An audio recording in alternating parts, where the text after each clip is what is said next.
Welcome back to the channel here on Higher Hertz. My name is Alexis and I'm here with another violin lesson video for you guys today.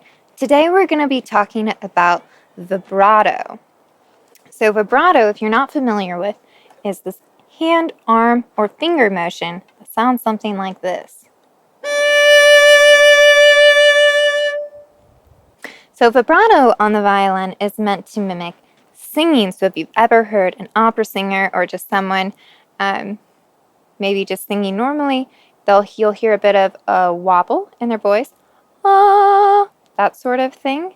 I'm not a great singer, but anyway, it's supposed to mimic that sort of sound. It's used however you like on your instrument, but it's often used in really melodic moments, as well as just to really brighten the music and make it sound really beautiful. So there are 3 types of vibrato that you can learn. There is finger vibrato, which is going to just be a little bit of a motion with your finger. Often it's used for playing up high. There is hand vibrato, which is going to come more from your wrist, like this. And then there is arm vibrato, which is going to use the whole arm. And arm vibrato is my favorite. People can be skilled at doing all 3. 2 of them, 1 of them, it doesn't really matter. Honestly, I think that you can, if you really get great at using one of the vibratos, that you can use that for every note on the violin. So learning how to do this motion, it looks kind of bizarre and also kind of simple at the same time. It's like, right, I just move my arm, right? And I remember when I started, and as I've taught students over the years, it can just be so tricky to get our arms to be able to relax enough to get that motion to create the sound that we really want. And sometimes, too, it can even look like you're doing the right motion, but you're not getting the sound. So we'll talk about that.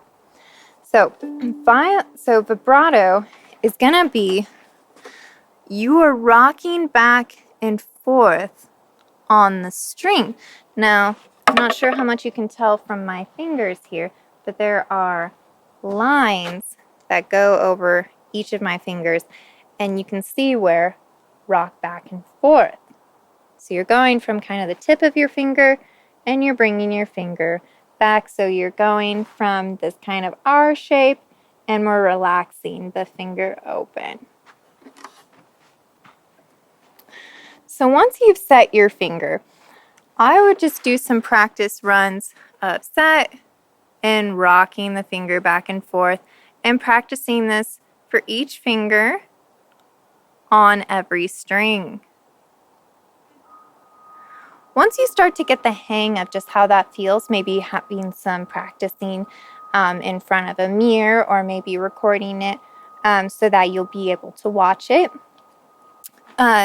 you can start bringing in the bow so you can start getting a sense for how fast or slow is this sound that I'm creating. So when you're just getting started, that rocking back and forth is going to sound kind of like this.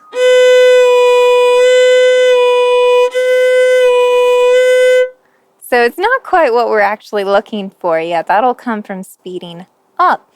So ways to get better at it, being able to do vibrato faster. There are 2 different exercises that I would recommend that will help you just keep working up that speed. One is to use a metronome. And so a metronome is going to create a nice click for you, and so you can move with the beat, that sort of thing. And then as you get more comfortable doing this with the metronome, you can speed it up. So kind of an example of that would be to go like,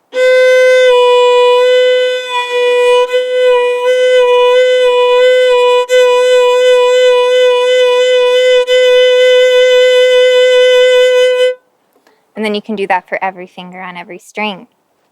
Now another way that you can practice getting faster at vibrato is to do different kinds of rhythms.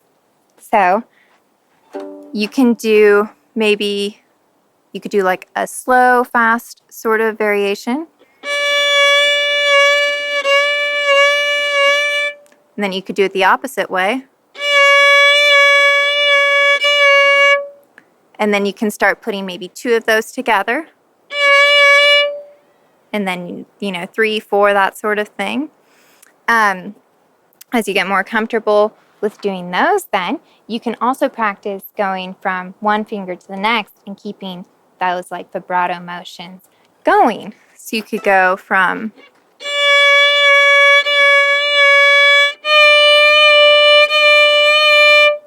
and you can just kind of keep going up like that. Now, as you get more and more comfortable with doing these rhythms or practicing with a metronome, you can start to feel that your hand and your arm are relaxing enough, and it's just going to start actually creating the sound that you're really looking for. Vibrato is a bit of an uncontrolled motion, actually. You can be really in control. You can know how many motions you're going to make, but ultimately it's going to come from feeling relaxed and yet active in your left hand. So some ways once you're able to get that full vibrato sound, to get better and better at it, is to then practice going from finger to finger. Maybe practice playing something that seems too fast for vibrato and trying to do vibrato on every note. So for an example,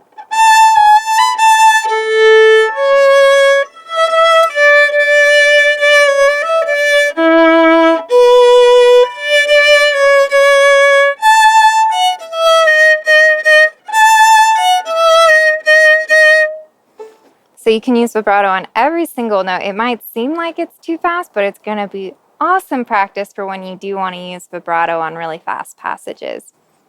And then, of course, always practicing just those slow changes as well can be really helpful. I would also encourage you practicing trying different speeds of vibrato. There's no right or wrong answer when it comes to vibrato about what kind of speed. You'll hear in some older recordings, you're going to hear some really fast vibrato. And a little bit more contemporary, you may hear that as well. You may not hear as wide of vibrato. You may hear something a little bit more like, so a little bit more in that middle, but it really depends what kind of music you're playing, being authentic to whatever the piece is, whatever the composer was kind of hoping to create with that, thinking about the time period that the music was written in and that sort of thing. So vibrato is all about creating more musical music. So it's all about you in this situation. You get to create awesome music from your vibrato. So it's like getting to fill in a coloring page with tons of color. So I hope this video is helpful for you guys about learning the different kinds of vibrato, how to practice vibrato. If you have any questions or comments, please leave them below. I always love hearing from you guys. This is another production with Higher Hertz. My name is Alexis, and I'll see you guys next time.